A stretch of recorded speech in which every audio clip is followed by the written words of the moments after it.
从来没有见过这么牛逼的男人。为了给新婚妻子一个温馨的家，花1美元买下一艘退役的海军驳船，并亲自动手用1昆年时间将其改造成豪华的漂浮之家。今天是大壮夫妇拿下驳船的第一天，他已经在海军基地服役了60多年。整艘船长30米，宽10米，分有主船舱、驾驶室还有瞭望台。经过勘察，发现船体的内部设施还算完好。当来到机舱内，大壮直接蒙圈了，原来的发动机早就没了踪影。不过好在连轴器、螺旋桨都还在，后续只要把它推土机上的发动机拆下来装到船上，就能让这艘老家伙重新跑起来。勘测完毕之后，大壮脑海很快就浮现出各种改造方案。为了更方便地把建造物资给运送到船上，大壮决定自己动手将一个拖车底盘改造成水陆两栖的运输车，这样以后往船上运输建材时就省事很多。为了解决浮力的问题，大壮找来了一些手提箱，只需要先用胶水将其密封严实，而后直接用螺丝固定在拖车底部即可。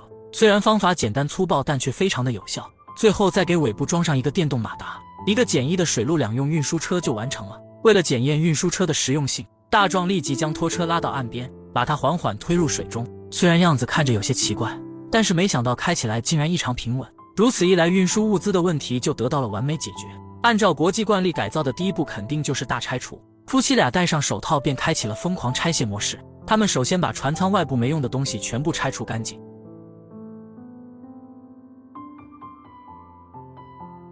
拆卸下来的这些废铜烂铁也没有被随意丢弃，而是放到拖车上，直接就拉去了废品回收站。由于甲板上出现了一些孔洞，导致内部有大量积水。为了防止船体遭到腐蚀，大壮找来了一个小水泵，接上水管便开始往外抽水。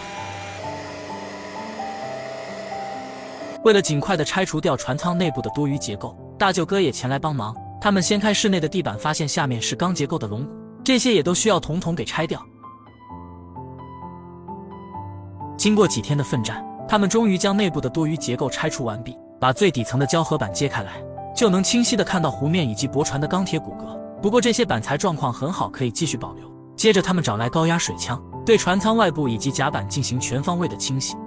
这么好的手艺肯定能找个好工作，找工作交给58同城就成，效率超高，还能租房卖房找生活服务。由于船上原有的墙体太过封闭，导致内部光线昏暗且空气流通也不顺畅，不仅要在墙上锯出几个窗口，还要把原本的小门给扩大。经过一番暴力拆解，船舱内部终于变得通透起来。紧接着他们又拿来方木，先构建好门框和窗框，随后便可以嵌入到墙上，对墙体的结构进行加固处理。由于玻璃窗都是事先按照尺寸订购的，安装时只需直接嵌入窗框再固定好即可。此时室外的美景透过窗户尽收眼底，推拉门也是同样的操作方式。虽然改造过程非常的辛苦，不过好在妻子一直都在旁边帮忙，两人配合默契，效率提升了不少。为了更加的美观，他们还要给所有的窗框以及门框都钉上精美的包边。现在整个船舱看起来就更加的整洁敞亮了。由于这扇墙体后就是客餐厅的区域，所以大壮决定将其给全部拆除之后重新搭建。由于墙体内部填充的是岩棉，为此大壮还特地换上了长袖卫衣给身体做防护。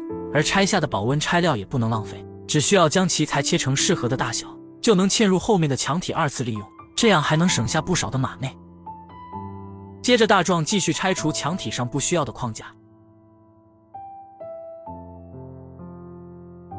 门前这个早已锈透的踏步最终也难逃被淘汰的命运。此时大舅哥又再次前来帮忙，他负责重新铺设室内的地板。大壮则和妻子开始用方木构建墙体的框架。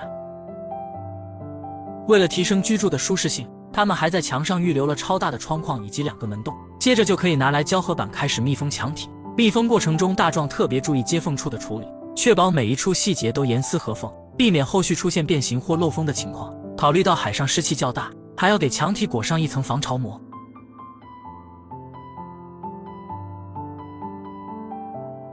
完事后就可以拿来护墙板给安装上去。